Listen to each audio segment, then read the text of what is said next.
Continue. Okay, great. Welcome everyone. I'm going to call the meeting to order. It is 3:01 p.m. Can other folks see the waiting room or is it just me as people join? I'm not. Okay, so I'll keep an eye on the waiting room as people join and I'll just let them in as we're going. Okay. Oh, actually, that's So, not true. I might be able to do that, Ben. okay, I probably am the only person that could let them in, but Yep. just while I'm talking Okay. if I don't I'll let help. someone in, just let me know if I'm ignoring it. Okay, so welcome to the commission members and participants outside of the commission. This is a public meeting, so I ask if there are participants who are not in the working group, if you could just drop your name, title, and organization into the chat. Um, yeah, we have a couple folks. Before roll call, I just want to set up the meeting for today. So we do have a lot to get through, and the majority of this meeting should really be discussion. We're joking with Alice. We're going to be doing some live homework, and I'm going to let Grace in. Oh, sorry. Okay. Um, so by 3:20, if we're not in full discussion, I'm going to try and shift us towards that. We can always do follow-up calls and we can send the slides after the meeting if we don't get through all of them. Um, Through this meeting, we really want to accomplish two things. We want to align on what the current state is of student access. So, are we telling a coherent and holistic story? And what else do we want to know? And we want to define a North Star to guide our work. So, what does the ideal vision look like within our priority areas? And what roadblocks are stopping us from getting there? What we're doing today is going to set us up for the full commission meeting on the 25th. Norms, I'm just showing the slide before every meeting. The main thing I just want to stress to you guys is this is your time to really shape our work and shape the recommendations that are be coming out of this commission. So please be active, be present, and let's work together to move our state forward. So we're going to do a roll call now. If someone comes in after the roll call, we can add them afterwards. So I'm just going to go alphabetical order. Paul Costello, Present. thank you. Gabrielle Hendricks, Here. Radenka Marich, Here. Henry Martin, Here. Jeff Newton, Here. Alice Pritchard, Here. Christina Royal, Present. Charlene Russell Tucker. I don't think has joined yet. We have a quorum. Um, does anyone have corrections to the meeting minutes that were sent prior to this meeting dated from May 29th? Oh, happy to make a motion to approve. Thank you, Alice. May I have a second motion? I'll second. Thank you, Jeff. Jeff. Thank you. All right. Um, So I think it's just good. I know everyone is very busy. Just a recap of our overall project schedule for the commission. Right now, this is all in preparation for June 25th, the discovery meeting. All working groups are going to be coming together. It's going to be at a location in Hartford. I think we're still nailing down the exact room we're going to be in. Overall structure of that meeting is going to be report outs from each working group. The report outs are going to be relatively short because there's basically going to be five presentations. So it's going to be a 15-minute report out, 15-minute discussion. The discussion questions are going to be crafted by the working group. So we will craft our questions. We're probably going to have to do that over email. The attendees, so all the commission members, are going to be sitting by your constituent groups. So K-12 with K-12, higher ed with higher ed, etc. That's going to allow natural cross-pollination of working groups during the discussion portions and also get feedback from sectors. Um, After the 25th, the commission meetings are going to be working group specific. So July 9th is going to be the first working group, Pathways, Design, and Governance. We're scheduled for August 13th, and then so on and so forth. At each meeting, the working group is going to present their recommendations to be included in the final report. October 20th is going to be our final meeting where the commission is going to react to the report in its entirety. So right now, until June 25th, we're really just trying to answer three things as it relates to student access. What is the current state? We started this last meeting. From that, we put some slides together. We definitely have more than we need for the 25th, so these slides are really just for us. We're going to cut them, we're going to edit them for that meeting for the 25th. But what we really want to do is align on the story that we're telling.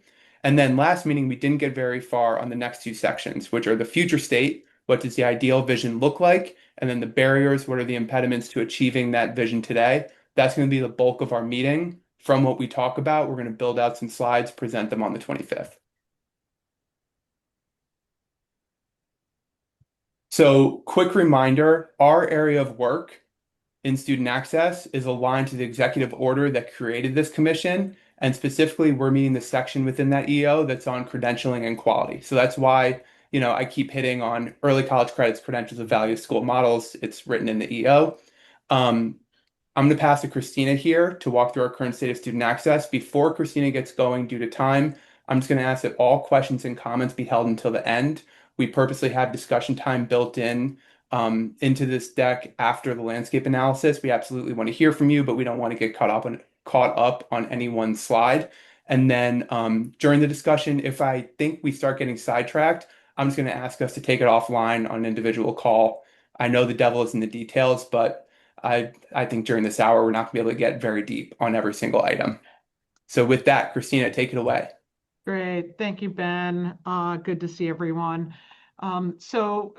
We're going to go through these slides rather quickly just to be able to provide some context and information so that we are able to have a fruitful discussion in this meeting.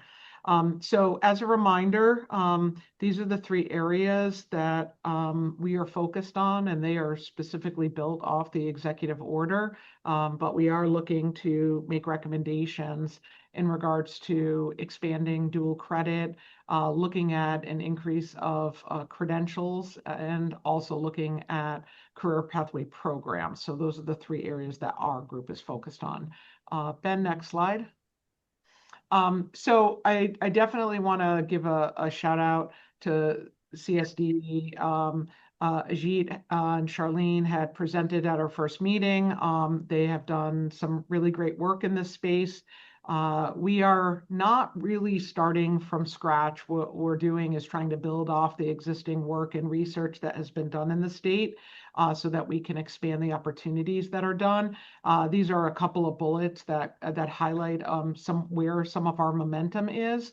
But I do specifically want to note that the National Alliance of Concurrent Enrollment Partnerships, I'll just refer to as NACEP going forward. That is the area that we would ultimately, seek accreditation from. So next slide.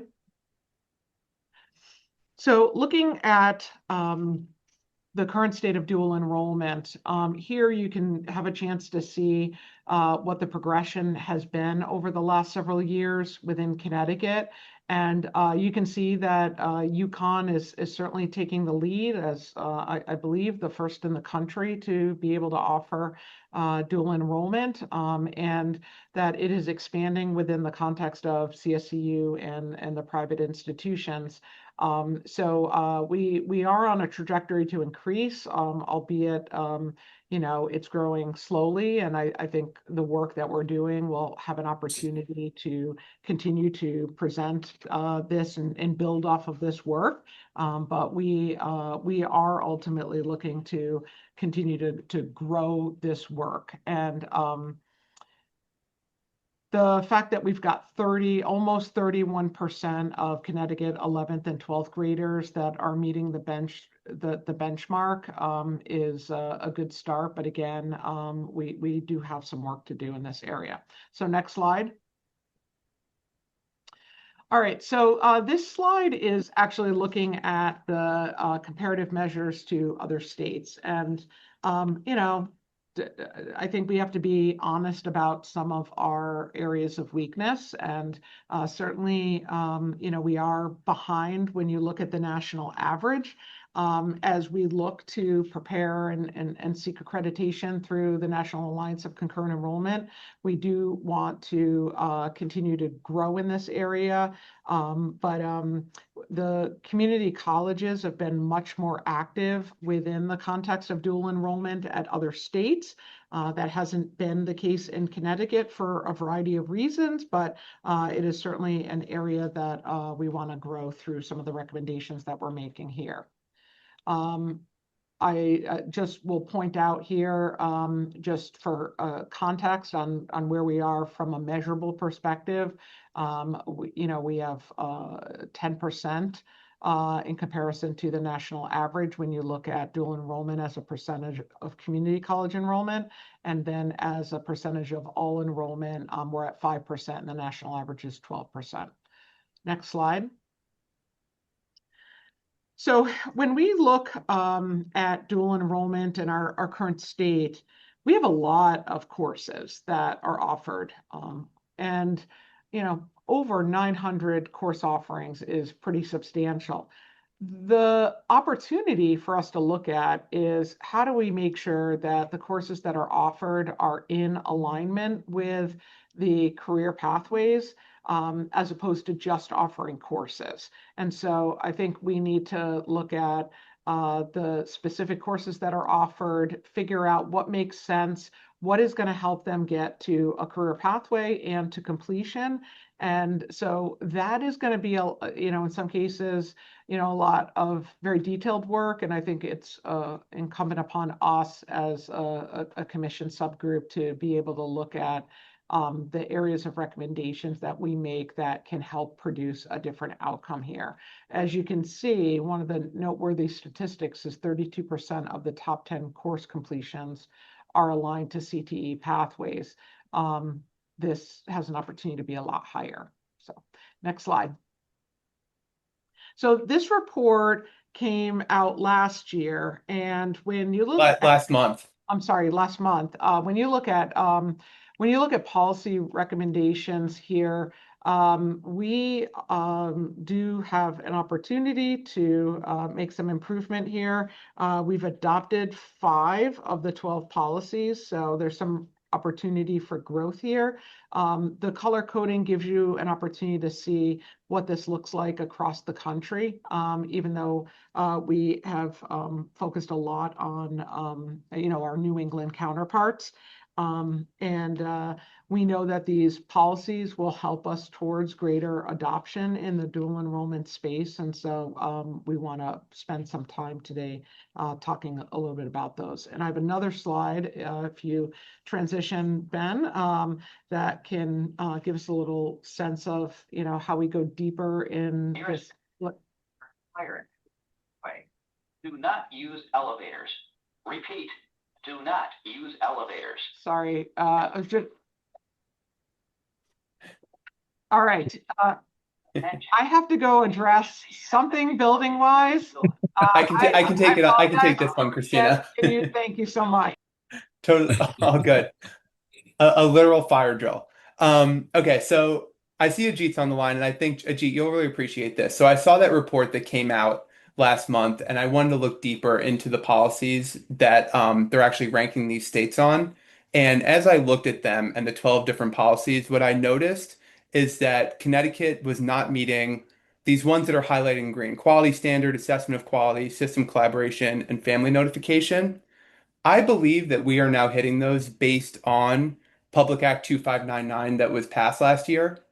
And I wanted to get your feedback on this one. So from my perspective, we're actually now meeting 9 of the 12 policies, and I just wanted to call that out when we're talking about the current landscape to really show that we are building momentum, and as a state, we are moving towards a state that is leaning into dual enrollment.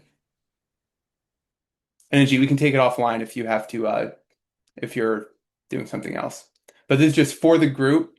Just report came out last month showing not so great measures for Connecticut, but when you look into what's really happening, I think it's safe to say that from a policy perspective, we actually have built the foundation to expand dual enrollment. And here we're passing on to Jeff. Apologize, got the garbage being picked up outside my window, so please have some background noise. As we look at credentials of value landscape, there's 2 pockets of data or information here. One being, CSDE and the startup of collection of data, around, IRC attainment, and then some CAPS data, Connecticut Association of Public School Superintendents. A survey just recently went out, to all of the superintendents across the state to try and capture some information.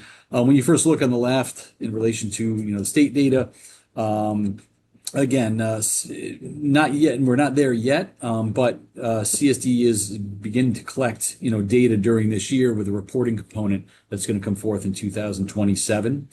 So that timeline is, again, collection begins through this year, and then first reporting will happen the winter of 2027. So we'll be interested to see, what current data landscape information comes out of that. For the CAPS Career Connected Education Survey, 68 superintendents so far have responded to this, so data is coming in. I think some of the challenges that we're starting to already see is getting kids, involved in opportunities for pathways, as you can see some of the data there. But again, still capturing some of that data, so I'm curious if we get more information from across the state from superintendents in relation to looking at some of the barriers that are leading the charge there. And next slide. And this slide in relation to high school enrollment, by program type, at its current state, when you look at this, the comprehensive high school model is really the most dominant model that we're seeing. 78% with this graph. Connecticut technical schools, sitting at 8%, regional schools 6%, other at the 8%. And then, the program type, total enrollment, I won't read through those numbers, but you can see, where those numbers as they reflect in relation to each of the programs. I think the basis, behind this slide is the fact that, or the recommendation is, we need flexibility. And we need that flexibility to be able to implement, in that comprehensive high school model or setting. On to the next one, man. And what we have here is just really four examples of Connecticut high schools, varying Connecticut high schools, providing some different types of career pathways. On the left there, P-TECH in Norwalk. It's actually the only one in the state that's running, the model that they have currently, in place. From there, you've got, the Connecticut River Academy. Very intrigued with Danbury's model. They've got, a comprehensive high school, that's been redesigned basically as a wall-to-wall career academy, which is one of the most unique, or could be the only one in the state. And then from there, we've got our high school, East Lyme High School, where we've kind of, for a model, been piecemealing components together, pockets of things, trying to work with outside providers, different labor department, or job sites, IRCs that are trying. We're aligning those with pathways. So it's a bit of a piecemeal work, but growing. So I guess the point of this is we have some varying models that are happening across the state, which leads to, again, the importance of or the need for for flexibility from the State Department. Here's where we kind of want to get into our group discussion, I believe, Ben, correct? And kind of look at, what does our landscape kind of tell us as the current story, and, what are we missing, right now? And what do folks think that we're missing? Yeah, and this is going to be an open discussion, guys, and I will literally take notes as we're talking. But just from what you've seen, I think the story that we're telling is that we're entering this work with a lot of momentum. We had new legislation passed last year. We have new data infrastructure, and we have recent programs that are creating a condition for change. That's all great, but access still remains uneven. Credential attainment is low, and course offerings are not yet aligned to career pathways. So right now is really our moment to translate structure into scale and define what that scale looks like. So that's the story that we're getting ready to go into the 25th with. So we want to hear from you all if that's the story that you're hearing, that you agree with, that you see in your day-to-day work, and then talk through the specifics of what we know, what we think based on the data that we presented, and what we want to know. Are there some things that we still want answers to throughout the course of this project? So I'm just going to adjust my screens because I'm going to move out of presenter mode, and I'm literally going to take notes as we're talking. And Ben, you might have said it there, but also, what things might we be missing, Yep. as well when we look at this too. Absolutely. So this is open now, guys. You want hands? I'm sorry, I could do that. Jeff, Or you I want to can just jump facilitate? in. Or you want me to just jump in? Go ahead, Alice. Okay, Start us off. Sorry. I'll be happy to.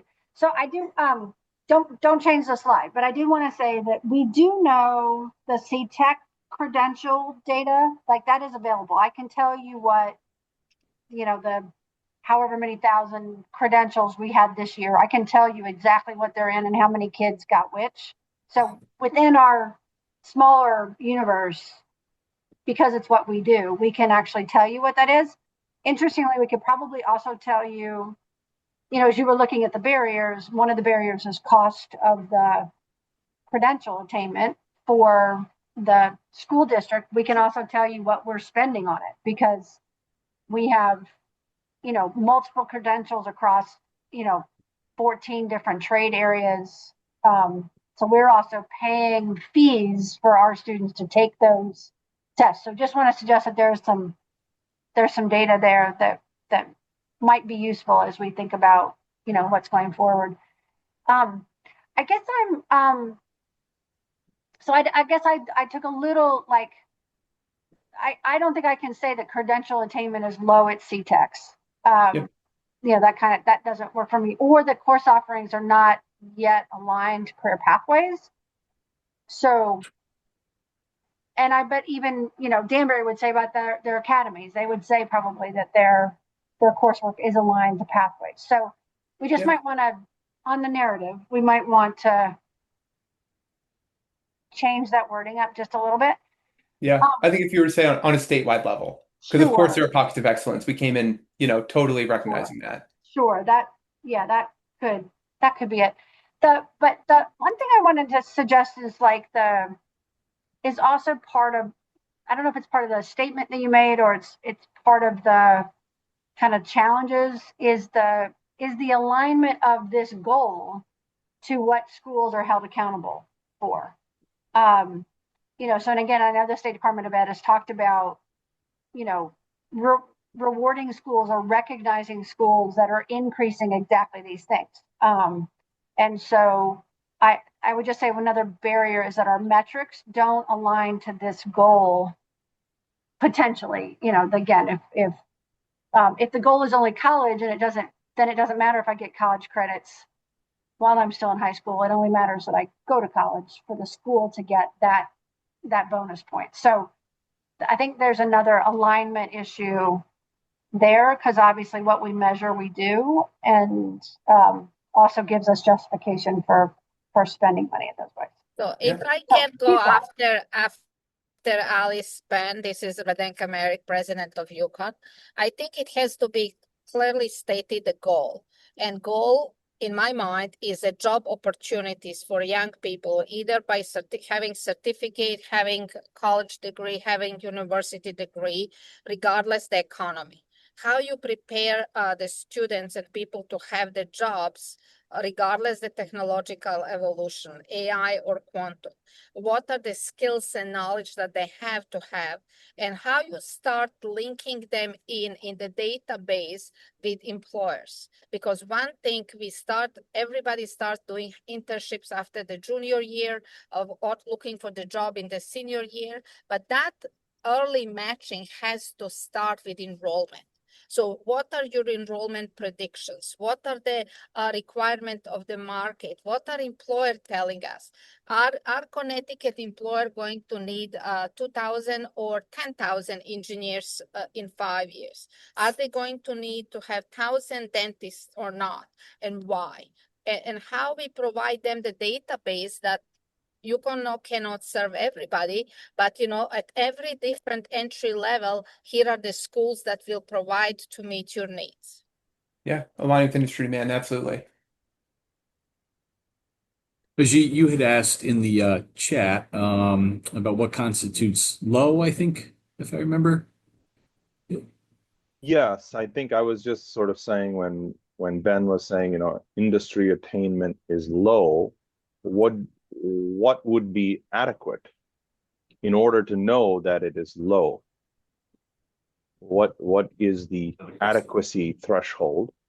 Yeah. And in Good terms question. of, I think that, we don't want to sell our students a bill of goods. That's the last thing we want to do, is give them credentials that go nowhere or earn them nothing.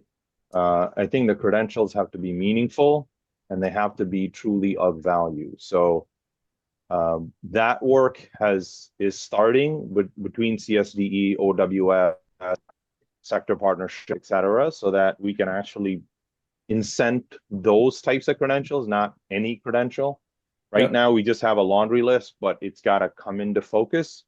And And with regard to dual credit, I think, you're balancing tracking, sort of, saying people are going to be in these pathways and that's all they do, versus in high school and in these formative years, really that exposure. How do you kind of balance that? Because you do run the risk of saying, for these kids, we're going to put them in these pathways, and then they go, no, again, they're kind of low skill, low wage kind of pathways, So I think you got to be careful with sort of even saying, yes, there's a whole big menu of course offerings that we see in dual credit. And yes, some alignment would be better, but for many, I mean, you already know that it's still only around 30 whatever percent, right? We still have a whole bunch of students who could benefit. For many of these students, they have never even thought that post-secondary was even on the cards for them. So some exposure, at least they're getting now. And now we sort of need to channel it better so that it's more purposeful. Yeah.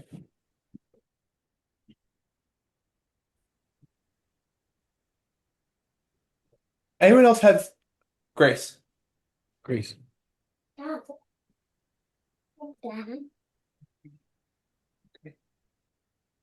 Hey, Grace, you're on mute.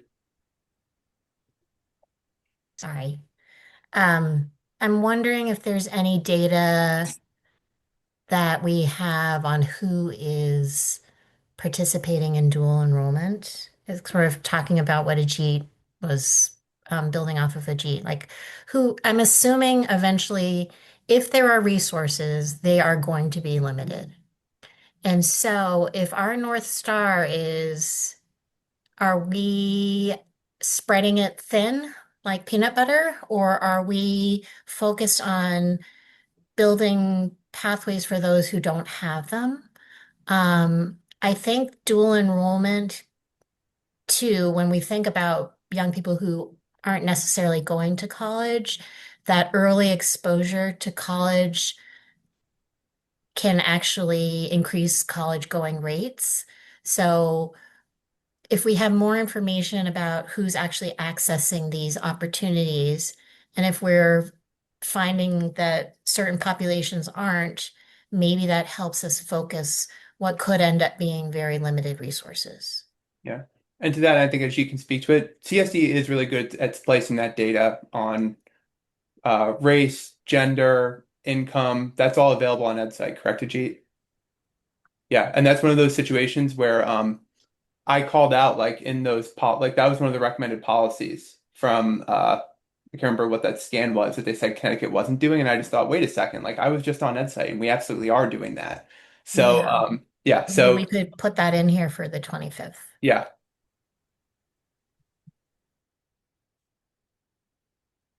I guess I'll add too, when we're looking at that the dual enrollment slide, dual enrollment course courses completed. UConn is kind of has been blown out of the park in relation to ECE. They're dominating. How do we help or better support the Connecticut State Universities, State Community College, and private colleges, and bringing those numbers higher or closer to where to where UConn that's right there where UConn is. There's a lot of roadblocks, I guess. I've been trying to dig into this a little bit more, at our high school level, and just scratching the surface a little bit. But I'm hearing that it has been much more challenging, to work with those other privates in relation to UConn. I think so. We're at 3:30, and we do want to start really talking about the future state. But maybe in response to that, Radenka, if you wouldn't mind, could you talk a little bit, just maybe a minute, about how UConn is so has such a strong presence in dual enrollment, and what the strategy is and how you're achieving that? We have to be intentional, and we have to. So many of our students who are in dual enrollment when they come, they says, I will give you example. They said, I want to study history, but I know that I will have a difficult time having the job in history. So our position is always, what is another thing that is of interest to you, that if you have the dual enrollment. So we really have a lot of open houses and conversation with the students. And we have students who say, I want to study stage theater and I want to study physics. And they says there is no other school that is offering this kind of accommodation. So 70% of our students are from Connecticut, and they are very concerned of the job opportunities. So we have really to understand that there is no student and parent that wants to see their children going to college and not to have the job. So in every approach with the students, we ask them, what are the jobs that you are envisioning? Because university is no longer about, I give you the degree and you will have a job. There is no such a guarantee. So we had been very intentional in our open house, in our communication with students and parents, and also with our faculty in curriculum to be accommodating, not to resist this change, but to see how we can implement the flexibility. So it is really conversation with the enrollment office, with provost office with career planning, and then Senate that approves those curriculums. Yeah. Thank you. I think due to time, guys, if we wouldn't mind moving to future state. So what we just did was a recap of the discovery phase. I took notes on everything we said. We're going to update the slides. We do have another meeting on the books. I believe it's on the 22nd or 23rd. I'm not sure if everyone will come, but we will communicate by email to make sure everyone's comfortable with the discovery slides that we'll be showing. Again, we're not going to be bringing 20-something slides to the next meeting. It's going to be a lot shorter, condensed, but we want to make sure we're telling the overall message that we all agree with. So maybe just real quick, Alice was really the only person that commented on the actual wording here of the story that we're telling. Does everyone agree with this story? This top text box on the slide. And Alice's comment was it's statewide access remains uneven because there are certain pockets that are doing a lot. I think the low was the only other And the issue. low, Then thank you. maybe we Yeah, could think about that. defining. Yep. But I was just starting to type in the chat. I want to commend you because I was afraid that a discovery phase was going to be 62 slides of everything that's ever happened in Connecticut, because that's the way we like to do things. So I love the conciseness of this, even if it isn't perfect. I love that you in literally one slide talked about it all. So I'm excited about that.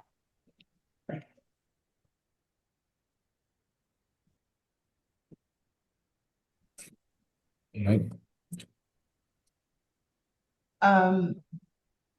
I'm sorry because I just joined you, so I'm jumping in, but I'll just note Alice, what you mentioned about, I like the terminology when we talk about so let me start by saying that we entered this work with real momentum. I think is a good message.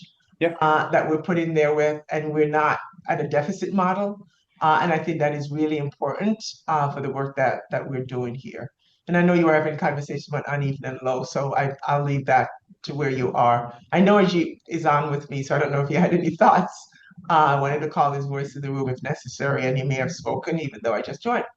Yeah. I mean, Ajit had the comment on what do we define as low, and what, my response to that is that's part of what this commission is doing. And we talk about what right now we don't have a ton of data on what the attainment of credentials, but from a small data size, majority of schools, less than 25% of students are getting one credential by the time they graduate. So, would we have in that certain area, would we want to start making, goals and then a plan to achieve that goal? Because I think everyone would agree we want more than 25%, of students obtaining one. And I can wordsmith a little bit to not be so not to say credential attainment is low, but anything else on the general story here, guys? Okay. Maybe this is a good time for me to add my 2 cents. Yeah. When I read, what the current state of the student access is and the vision that you'd like to attain here, and then what are the barriers? You know, when I saw student access and being part of this team, I'm thinking of a continuum where along it's where students along this continuum are able to identify the career paths that match their talents and their abilities. And then as they take that path, credentialing could be, not that it would be required, but could be part of where they start to um, realize that, hey, if I get a credential, I'll earn more money. Along that continuum is also the pathway to a 4-year, a 2-year degree, a 4-year degree. When I'm hearing you all talk here, I almost feel like you guys are sort of you've identified some schools here that have developed some career paths. Obviously, in the state, there are pockets that this has happened, but not throughout the whole state of Connecticut. And I don't know what those plans are for those that are not participating or changing their curriculum to match a career path. But I'm almost feeling, listening to everyone here, is that we're only focusing on career credentialing, and then you didn't go down the path of a 4-year degree and all. But I'm just thinking, shouldn't we be talking or thinking about student access for this entire continuum of careers? And having access along this continuum for whatever it may be.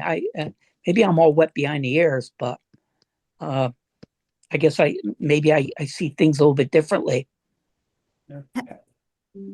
Henry, one reaction to what you're saying, and hi, I'm Riley. I'm the secondary support on this working group.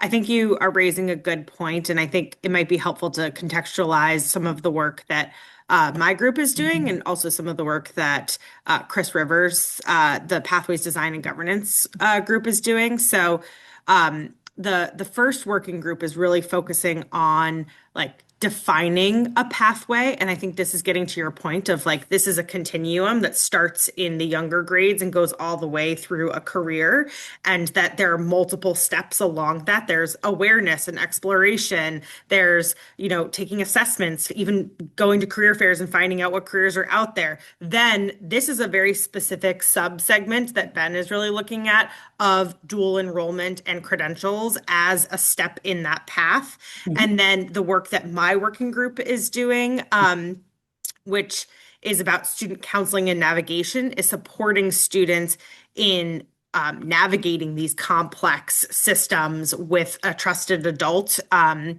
with a network of support. And so I think you make a really good point, and I think it is going to come together through the whole commission, and this working group is one sub-segment of the work as opposed to the full continuum. Ben, I'm not sure if you agree with that or would push back. Yeah, no, I agree with that. And I think, Henry, one thing that I was hearing too is like the student journey isn't just K through 12. And we're hearing that in other working groups as well. And that's something that we're totally taking into account. Okay. All right. Thank you. Yeah. So we have 20 minutes.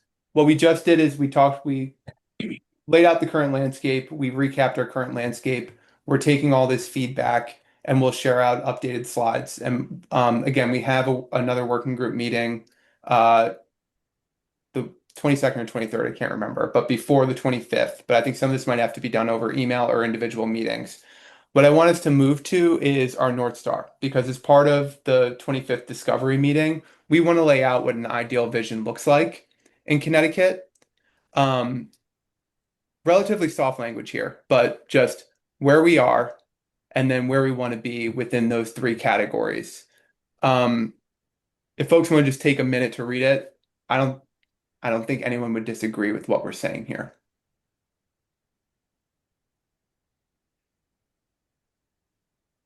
Alice? I guess I just want to be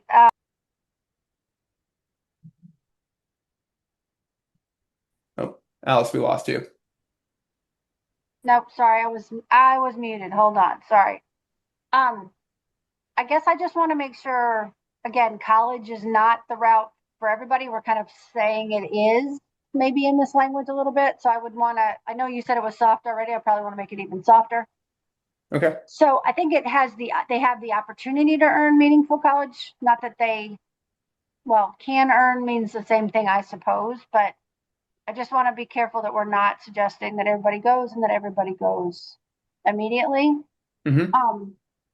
Just one other thing I want to raise, and this may just be too big and too crazy for a Friday afternoon, but we're not talking about something particularly innovative when we talk about early college credits. We're just talking about how to get it to more people. We think we've already mastered the approach, and I wonder if we should question that, because I think one of the reasons that we are proposing dual enrollment is because we have students who can do college level work while still in high school, right? That's the idea. But the question is then, if that's true, and if it's true for a decent number of students, do we need to actually be rethinking where high school stops and college starts in terms of coursework? So I'm just going to make this up, and Radenka's going to probably challenge me on it, which is great. But like, if we've decided that physics is a college class and not a high school class, then let's offer it as Physics 101 in high school. Maybe we need to rediscuss where courses belong in the continuum of a professional, a personal and professional career. Because I think what we're continuing to do is pay for it twice. So I've got an English teacher for 16 students, and then I've got to pay UConn to teach 4 more. So we're not relieving the economic pressure on schools. So I know it's not really formed in my head, but I just wrote down, should we rethink the continuum of coursework and where it's best placed and who then delivers it? So anyway, that's because I'm supposed to deliver physics, but so is Radenka. And so why can't Radenka just offer physics, but also offer it for college credit? That become the assumption for everybody instead of the opportunity for a few. Yeah. That makes any sense. But thank you, Alice. Well, and Alice, quickly to your point too previously about students who college might not be the option for them, sort of thing. Are we as high schools or school districts, we need to do a better job about promoting, and who's kind of doing that? Is it the guidance counselors? Is it, a pathways coordinator? Is it, promoting knowledge for kids about those opportunities? I still hear a lot of kids, even, my high school, we talk so much about pathways, but there's still a lot of kids that, I didn't know that even existed, sort of thing. So, that's something I think that needs to be pushed across high schools across the state. Right. And I know folks got some pushback yesterday in our small group about being too non-college focused, and when we were meeting with the Governor's Workforce Council. So I know this dichotomy it shouldn't be a dichotomy at all, but I think it is all post-secondary options. We just have to keep that balance. But I would agree. I don't know that we're doing the best job in the other areas. Well, and the beauty of that is blending those two together. Just a quick example, I had a student graduate last year who was going off to UConn to be an engineer, but wanted to take a welding course to learn how to weld, because he knew in the future, when he was overseeing as an engineer, he would understand how welding operated and sort of thing. Yeah. This is really great, guys. I'm going to move us on because we have 15 minutes, and what we want to do is really talk about barriers that we're seeing to the vision we want to get to.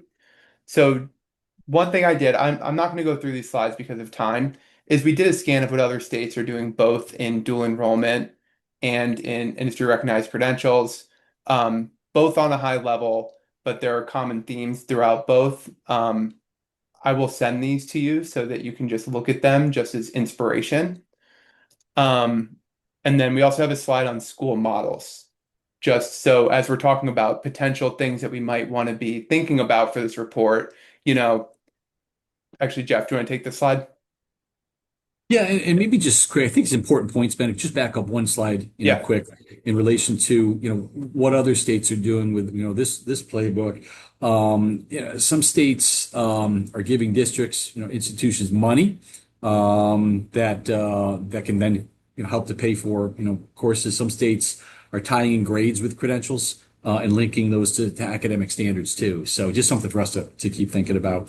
And then yeah, that next slide, that blueprint, um, it really is just two different models and kind of lean more towards that New York City model because it's newer.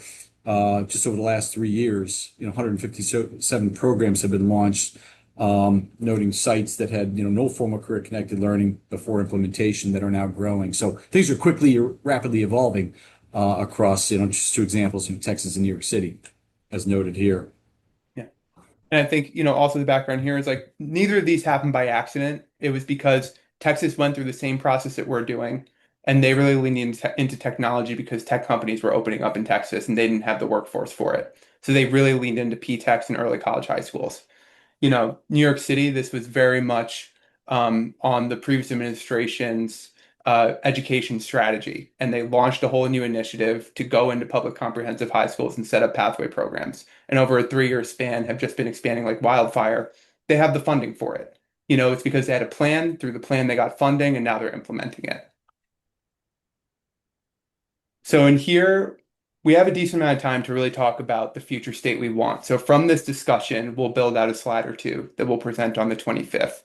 But so within these areas, I want everyone to participate here. What's an ambitious and attainable goal?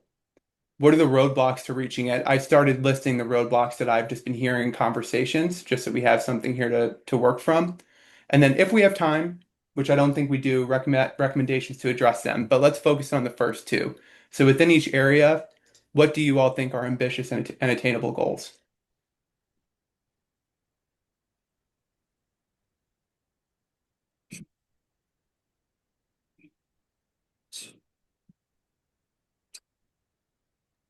So Ben, if you went way back in your slides, you had whatever percentage of students get 3 credits. Was that what it, or was Yes. that just, yeah. Yeah, like we could come in with a legitimate, metric that we want to raise. Yeah. All right. So if we're at 30% now, yeah, I mean, I wonder if that's the way to go is to identify, across the board. But again, that number should never be 100, necessarily be 100%. So, what I guess part of the question, and maybe this is what Ajit was saying, is why do we think that's low? That's because other states are at 50%, or are there other states that we would hold ourselves up against and say, oh well, Rhode Island's at 50%, we should be at 50%. We could look at it that way. We could look at it as if we're a commission that's charged with expanding career pathways throughout the state, and if we think, early college credits are part of a career pathway, not saying everyone has to come out with an associate's degree, but exposure to college courses, and if we think it should be something that every district is offering and every student has access to, it's not going to be 100%, but we could set some goals. Well, and on that slide too, just leaning back to what Radenka talked about in relation to the work and efforts that UConn is engaged in, can we make it a goal per se that our other, other colleges, state colleges, et cetera, privates, are trying to follow along with that same model or working towards that same model to boost those numbers. Yeah. And here's where I don't know if Christina is still in the middle of emergency in her office, but it would be a good time for her to jump in. And she might still be dealing with it.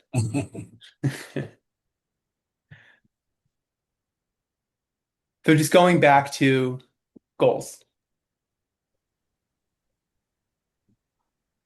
I think I'm still struggling a bit with some of what Alice said. I mean, you want a goal to be, ambitious yet achievable.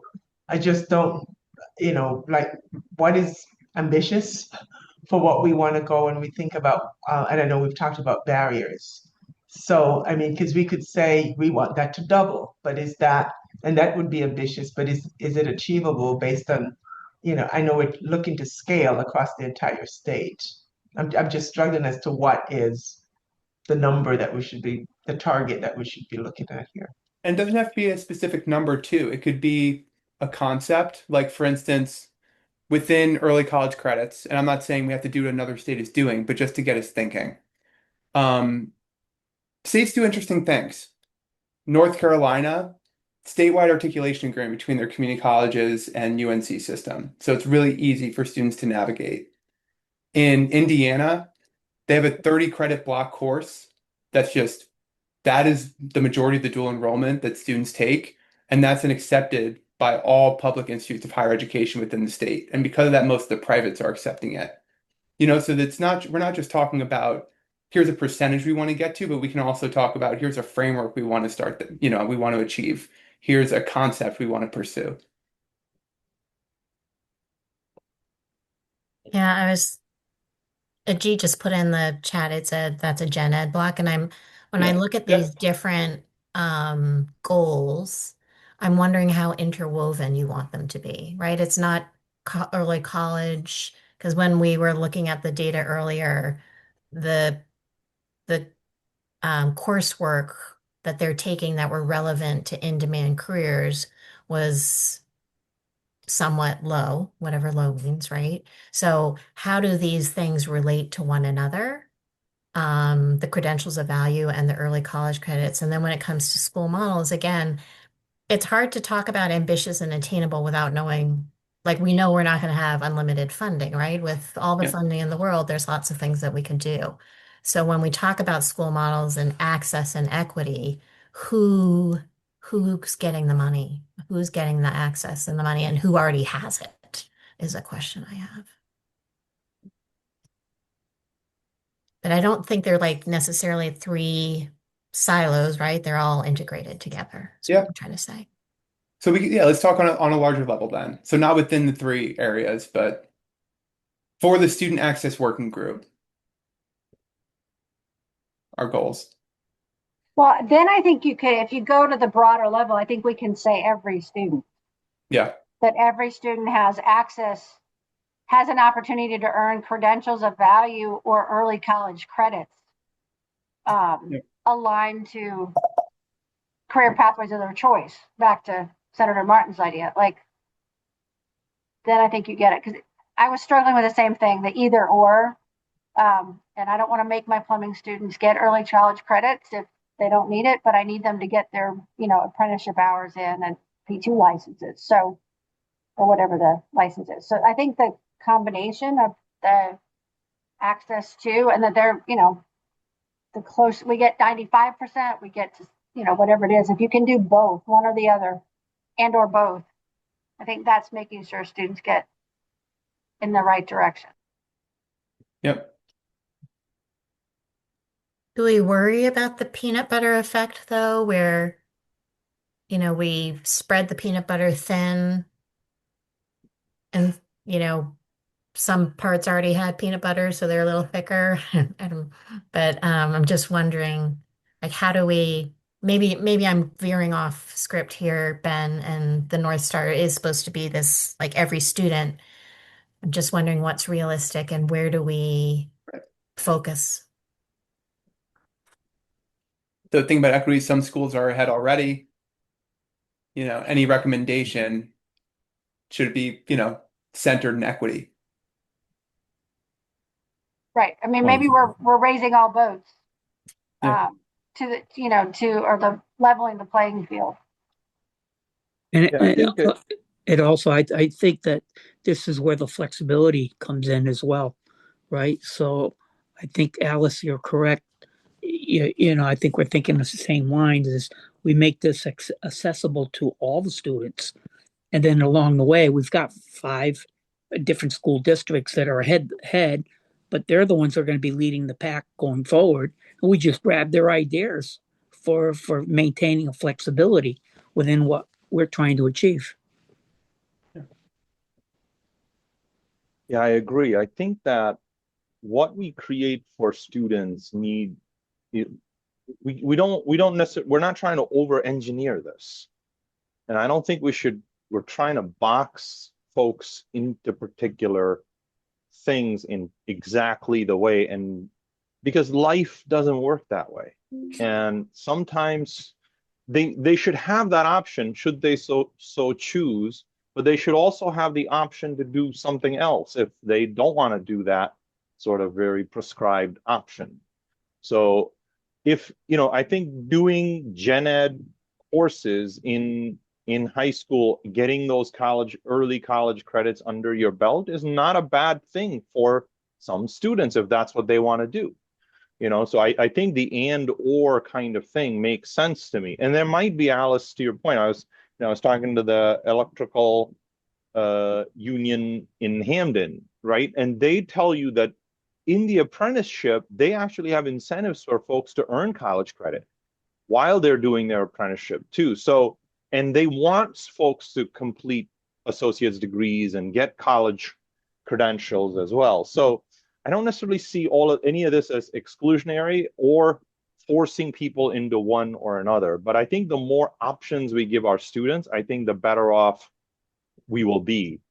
And to your point about the content too, I think that content, that overlap, Alice, between high school and college, that's a more convoluted thing, because it's not as, you can do AP Calculus BC in high school. And that, if you pass that, many colleges, including UConn, will give you college credit for entry-level calculus courses towards STEM degrees. So that is a college course, but you can do it in high school. And I don't think that's a bad thing. So there is overlap, but there are some college courses for which you get college credit that I do wonder. My eyebrows kind of like, really? Like it's like preparing for success, or sometimes even intermediate algebra, because that is like now really getting into like 10th, 11th grade mathematics. So, but for some students, taking that at a college makes it more meaningful for them. So for now, we've not tried to place value judgments on the courses, just trying to increase that exposure. But I think we will get to a point where we might say, like, you know what, I'm not going to reward preparing for college or preparing for success, even though it's a 3-credit course. I really want to see like Gateway Math, Gateway English course credit. I want to see manufacturing, or I want to see construction. I want to see like some of these healthcare courses or biology courses or EMT. And, so I think medical terminology, things like that. So I think we will eventually, I think, make our way down that way. But I don't know. I think that conundrum of the high school college thing, I think it's going to take some time to sort out. I concur. You're right. Yeah. So here's what I think. We have a minute left. I think this has been a really great discussion, everyone. The main takeaway I have is our goals when we go and present, we're not going to present it by area. We're going to present it as a student access working group.